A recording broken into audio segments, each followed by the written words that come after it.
Viking Mines reports very high-grade tungsten hits from their Linka Project. And here to tell me more about it is the Managing Director, Julian Woodcock. Julian, it's a pleasure to see you today. How are you? Hi, Shay. Great, thanks. Good to be here. Now, the assay results are in from the due diligence you completed on the site back in December. 14.7% tungsten oxide. This is certainly an impressive number. Can you take me through the details? Yeah, it was a really exceptional assay result. I think it even exceeded our expectations. This was from the Linka Project, as you mentioned, which is one of the suite of projects that we've acquired in Nevada. And myself and my colleague, when we were at the due diligence site visit, we spent time at the three historical mines which sit at the Linka Project that are called Conquest, Hillside and Linka. And we would tend to have to go out actually when it was dark because we used a black light, a UV light, to help us identify the scheelite because it's got this unique property, it fluoresces under a UV light. And in the Conquest pit where mining had happened before, we found an area that was extremely enriched. It was almost like being in a nightclub. You'd shine the UV light around and every face was glistening. And there's a photograph in the release that we put out which shows that.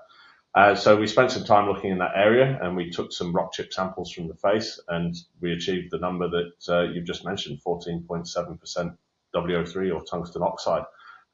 We also had another face sample from that area that was just over 5%. And then encouragingly across the remainder of the property, we undertook a series of channel samples. These channel samples are more like a drill hole at surface where you mark out a distance with a tape measure. You take samples along each of the meters, and we were getting representative grades that reflect the historic mining. So this collective work validated the historic information that we've received so far.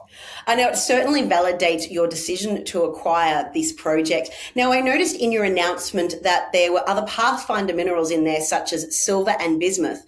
Tell me, why are these important? Yeah, look, this just adds additional opportunity to our exploration efforts. So it means that there are other elements that we can use when we're undertaking drilling or undertaking surface sampling, that if we see elevations in those values, but not necessarily the associated tungsten, it could still indicate that we're close or proximal to mineralization. So this just adds more strength to our bow to be able to undertake our exploration activities. And there is always the potential, especially with the silver being one of those pathfinders, that we could find some enriched areas of silver, which would potentially contribute to any viability of the project in the future.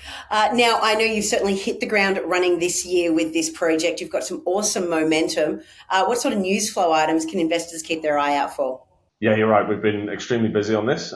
We've got a high conviction that the projects are going to deliver for us. And with that in mind, we've undertaken a whole suite of activities. So again, someone goes on our website, you'll see the amount of news flow we put out. It's listed in our announcements, the ongoing work and achievements that we're going to be undertaking. And coming up later this month, we expect to, in no particular order, we've got the metallurgical test work that's underway. So we're hopeful that the laboratory, the Met Lab doing the test will give us some results later this month. We've got historical data that we acquired, which we announced a couple of weeks ago in a previous release, which we're working through, and that's getting towards the end stages of digitizing that. So there'll be a whole heap of information coming out for Linka on that. And we've got a geophysics program that we're expecting to commence hopefully next week. So all of this will contribute towards us putting together geological models, which in turn will then allow us to plan drill holes and then ultimately get on the ground drilling later this year.